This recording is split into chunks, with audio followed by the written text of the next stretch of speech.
Alors là, tout de suite, elle se met à pleurer et elle me supplie. Non, non, surtout pas ça.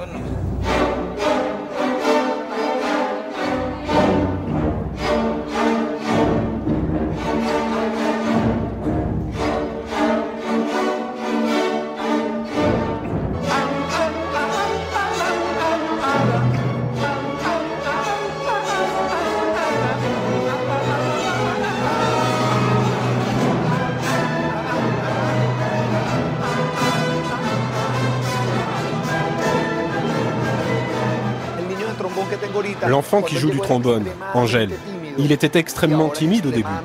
Et aujourd'hui, il est très extraverti. C'est tout à fait le contraire, car il a confiance. Et la confiance permet de se sentir meilleur. Ils relâchent leur tension, leur peur, le fait de penser qu'on n'est rien. On est tous spéciaux. Et quand tu te sens spécial, tu deviens un enfant spécial. ¿Les gusta la pieza? ¿Les gusta la pieza? No parece. S'ils ne croient pas en toi, s'ils n'ont pas confiance en toi, il ne se passera rien, absolument rien. Nous, on crée un lien quasi paternel. La plupart de ces enfants passent plus de temps avec moi qu'avec leurs parents. Beaucoup d'entre eux n'ont pas de père. Donc ils ont besoin de tendresse, d'attention et surtout d'une vraie relation de confiance.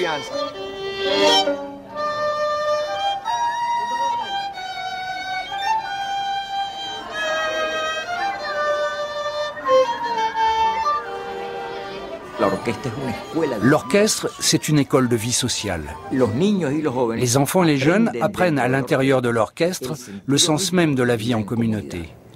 L'interdépendance, le travail en équipe, la solidarité et par-dessus tout l'émotion collective, vers un but, vers un seul horizon, s'élever et transcender la communauté.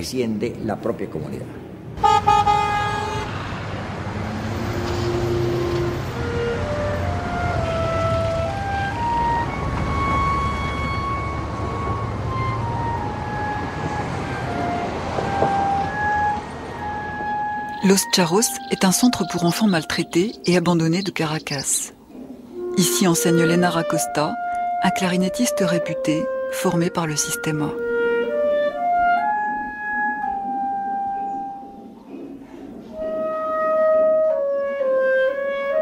Lenar a vécu à Los Charros entre 11 et 17 ans. Pendant ces années, il a été arrêté 9 fois pour vol à main armée et trafic de stupéfiants. Il a fait aussi de nombreux séjours en prison. Ça, c'était sa vie avant qu'il ne rencontre la musique. Aujourd'hui, je devrais être mort ou en prison, parce que c'est la seule issue que tu trouves dans le milieu d'où je viens. J'étais habitué à ne rien avoir, absolument rien. Et quand tu as quelque chose, c'est parce que tu l'as volé. Hein. Le fait qu'on te fasse cadeau d'un instrument, un outil, c'est comme ça que je le vois. C'est comme une nouvelle porte qui s'ouvre. Une opportunité dans la vie, pour grandir, apprendre des choses. La musique est un thème tellement large et grand que ça devient une partie de toi. Pour moi, ça a été très émouvant qu'on m'offre une clarinette. On m'avait jamais fait un cadeau pareil.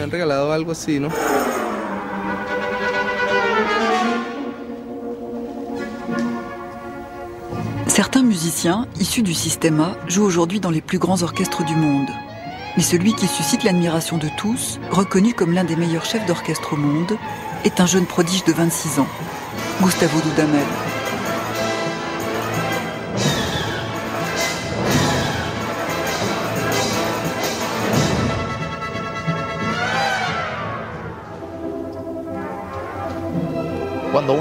Quand on travaille en équipe, ça rend plus sensible aux autres. C'est ce que m'a enseigné le système. J'ai commencé à jouer avec eux quand j'avais 11 ans. Maintenant, j'en ai 26.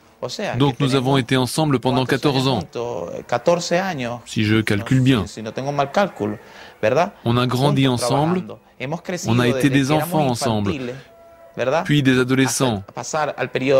Et maintenant nous sommes des adultes, enfin des jeunes adultes. Je crois que ça s'explique.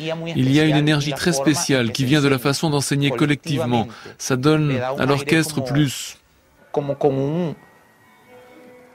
plus d'énergie.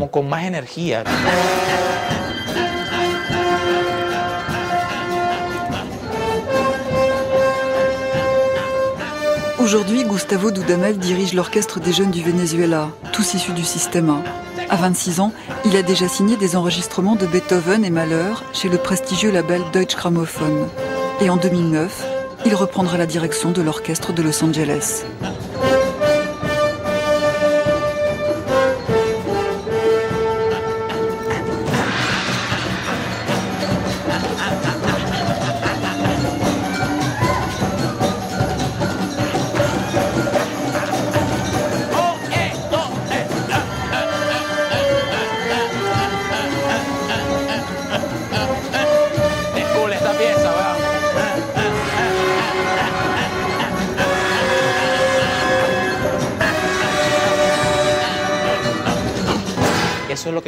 Voilà ce que nous faisons.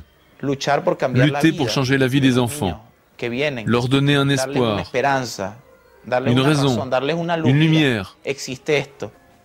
On se bat tous pour ça.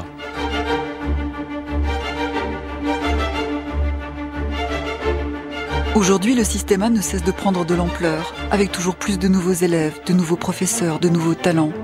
Sous la houlette de José Abreu, d'autres pays d'Amérique latine comme le Mexique, la Colombie ou l'Équateur sont en train de développer à leur tour des réseaux d'orchestres sur le modèle vénézuélien, avec tous un point commun, l'énergie pour changer.